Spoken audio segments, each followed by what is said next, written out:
Eu recebo a advogada especialista em direito constitucional, Vera Chemin. Tudo bem? Boa tarde, Vera. Bem-vinda. Boa tarde, Tainá. Boa tarde a todos os seus telespectadores. É um prazer estar aqui com você para a gente conversar sobre essa questão.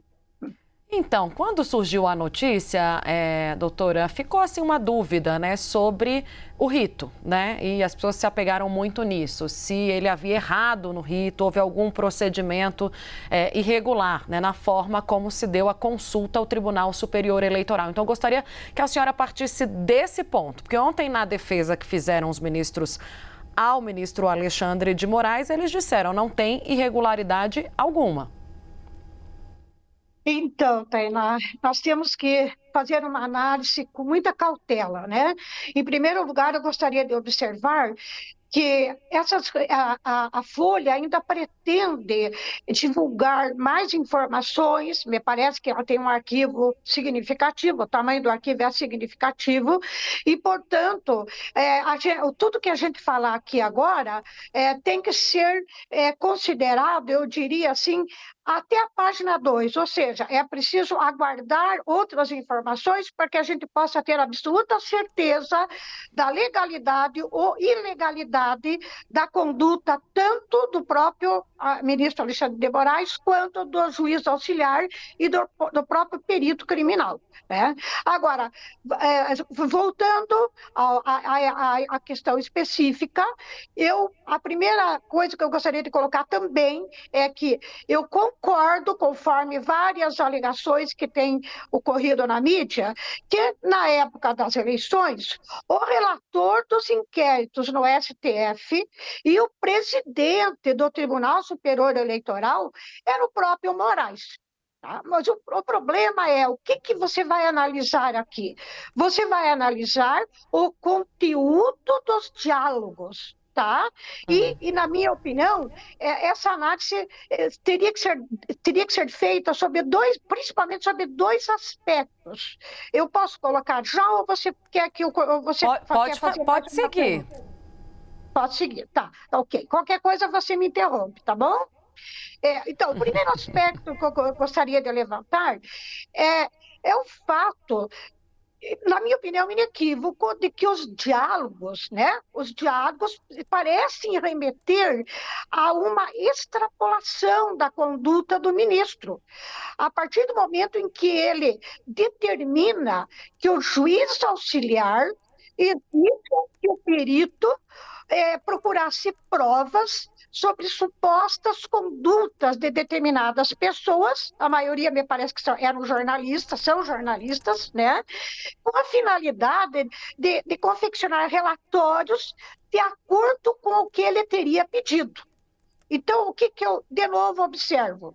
Essas impressões, elas terão que ser ainda ratificadas por futuras divulgações dessas reportagens da Folha, para que você tenha absoluta certeza dessa suposta conduta ilegal, tanto, se for o caso, do próprio ministro, quanto do juiz auxiliar e do perito criminal. Porque, afinal de contas, já vou passar para outro aspecto, né, que eu acho que também já ajuda a explicar essa questão.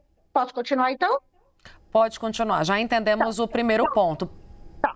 O outro aspecto, ele diz respeito, eu acho que é importante colocar esse ponto aqui, a legalidade ou não dos diálogos entre o juiz auxiliar e o perito. E aí há controvérsias, né? Veja bem, essa situação, ao meu ver, é similar à dos diálogos entre Moro e Deltan Dallagnol lá no passado recente, no âmbito da Operação Lava Jato. Só que tem uma diferença. A primeira diferença é de natureza processual penal.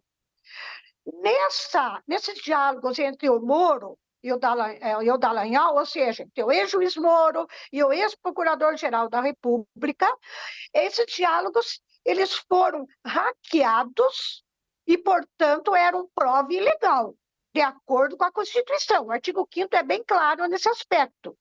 Embora o STF tenha decidido que, quando se tratasse da defesa de réus, eles poderiam ser válidos, né? Eles poderiam ser válidos aí, né? E, portanto, todos os atos, tanto do Moro quanto do Dallagnol, que no âmbito de inquéritos, no âmbito principalmente de ações penais, sofreram uma nulidade absoluta. Então, isso foi o que aconteceu. Agora, na atual situação, as provas são legais, né? A fonte é legal, tá? E os diálogos, agora vou fazer uma observação importante. Os diálogos, embora comuns, deixa eu abrir um parênteses aqui, tá? Tanto lá atrás, o diálogo entre Moro e Dallagnol eram comuns, assim como hoje o diálogo entre esse juiz e o perito criminal poderia ser considerado comum, porque em todas as instâncias do Poder Judiciário, inclusive no âmbito do Supremo Tribunal Federal, os ministros conversam com advogados, com o Procurador-Geral da República, quer dizer, não, são diálogos que ocorrem no dia a dia, no cotidiano do Poder Judiciário, então esses diálogos são comuns. Doutora.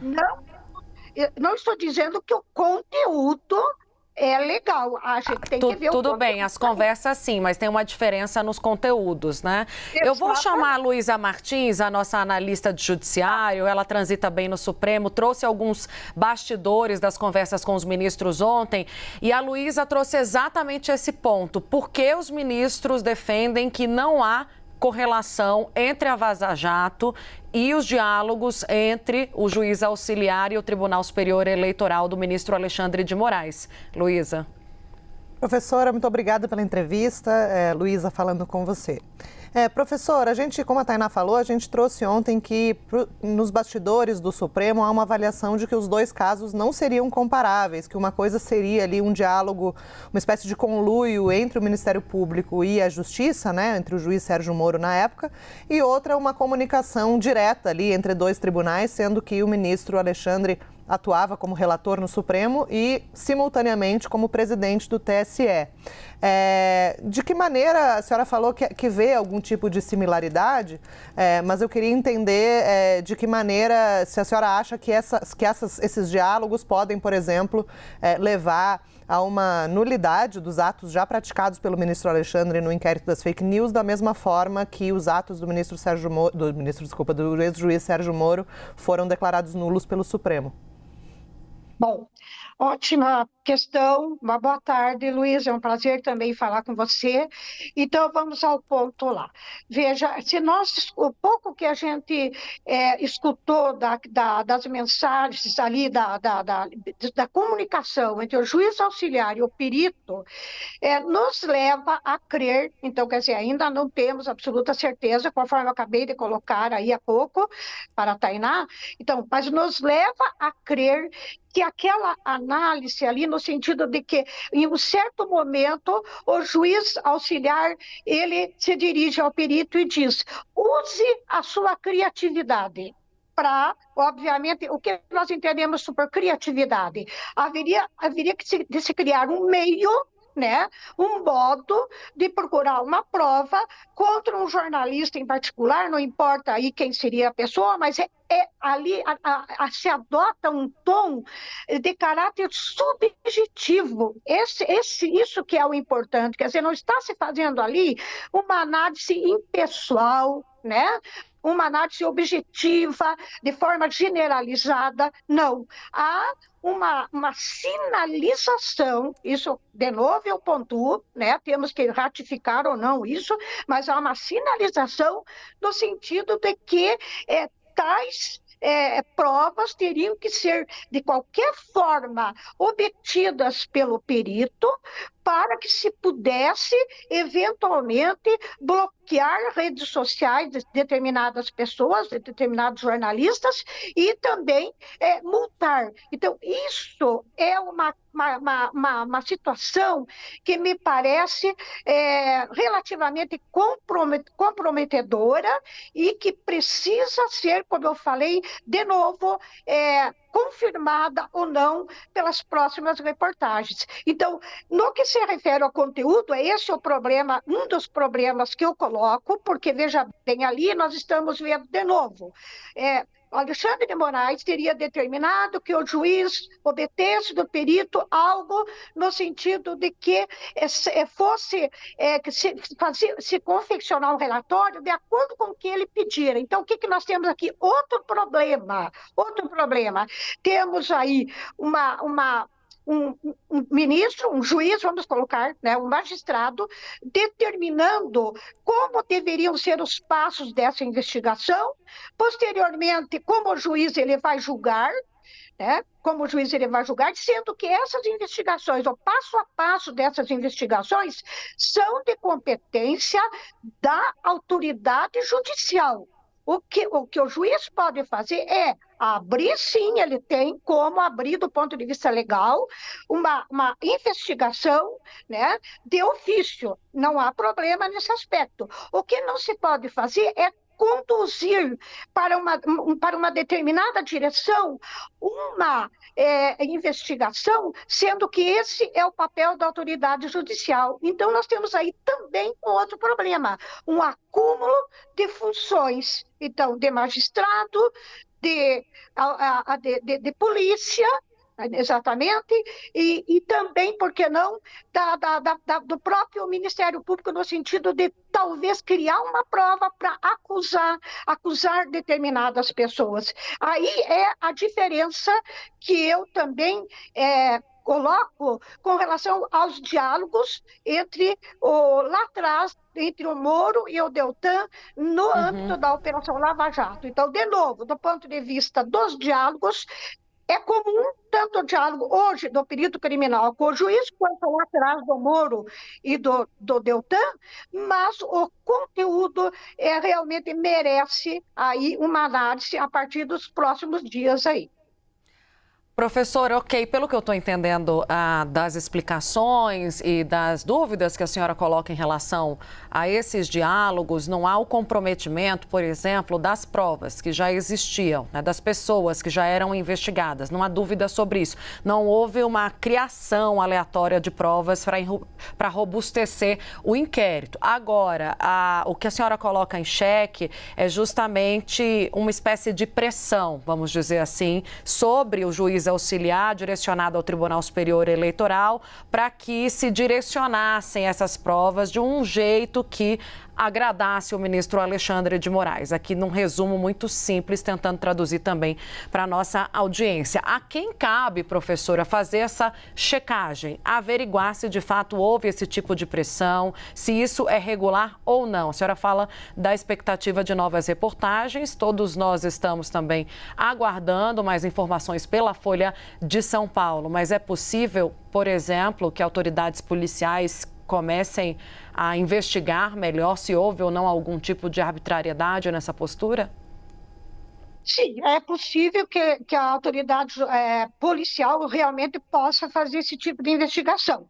Agora, nós temos que colocar aqui também uma diferença. No que se refere ao juiz auxiliar e ao perito criminal, esse papel, ao meu ver, seria do CNJ, certo? Então, esse seria o papel do CNJ no sentido de tentar conduzir as investigações com a ajuda, obviamente, de autoridades policiais para que se chegue a uma conclusão sobre até que ponto que poderia ter havido aí uma arbitrariedade do ponto de vista desse juiz auxiliar que supostamente teria sido orientado pelo ministro Alexandre de Moraes, quer dizer, nós não temos essa certeza, né? Uhum. E do próprio perito criminal que teria que conduzir, digamos, essas provas, porque ele é o técnico competente para isso, quer dizer, depende dele, todas as provas para se acusar uma determinada pessoa, depende muito dessas provas que são colhidas pelo perito criminal, né? E também, obviamente, pelas investigações conduzidas pela autoridade policial. Então, nós temos que esperar um tipo de investigação nesse sentido aí, e no que se refere ao juiz ali, é claro que isso seria o papel do CNJ. Agora, a partir do momento que ele auxilia o Supremo Tribunal Federal, nós ficamos aqui agora um pouco na encruzilhada, porque senão seria o próprio Supremo que teria que conduzir esse tipo de investigação. Professora, uma última pergunta com Luísa Martins. Professora, hoje na sessão do Tribunal Superior Eleitoral, a ministra Carmen Lúcia disse que essa comunicação ali do ministro Alexandre do STF em relação aos seus assessores também no Tribunal Superior Eleitoral foi uma escolha, inclusive, do Constituinte ao prever que um mesmo ministro possa exercer simultaneamente as duas funções. A senhora acha que esse modelo precisa ser reformado? Veja, ali nós temos uma coincidência, né? Algo excepcional. Como eu falei no início, na época, ele era o ministro Alexandre de Moraes, ele era o relator dos inquéritos penais, de natureza penal, no Supremo Tribunal Federal, e era também o presidente do Tribunal Superior Eleitoral.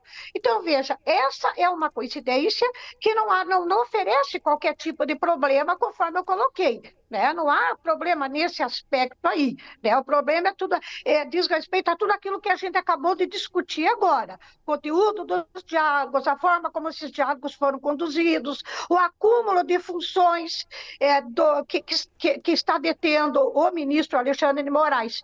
Portanto, com base nisso, na minha opinião, Luísa, não há motivo para que se mude esse modelo. Foi excepcional, foi uma situação aí excepcional em que o mesmo ministro detinha ambas as funções. Poderá acontecer de novo? Claro, poderá acontecer, mas eu acho que não é o caso. Essa não é realmente a essência do problema. A essência do problema remete ao conteúdo das mensagens. Professora Vera Chemin, muito obrigada. Ela é advogada e especialista em direito constitucional. Até uma próxima, um bom trabalho. Muito obrigada a você, Tainá. Muito obrigada, Luísa. Foi um prazer conversar com vocês. E uma boa tarde aos telespectadores da CNN.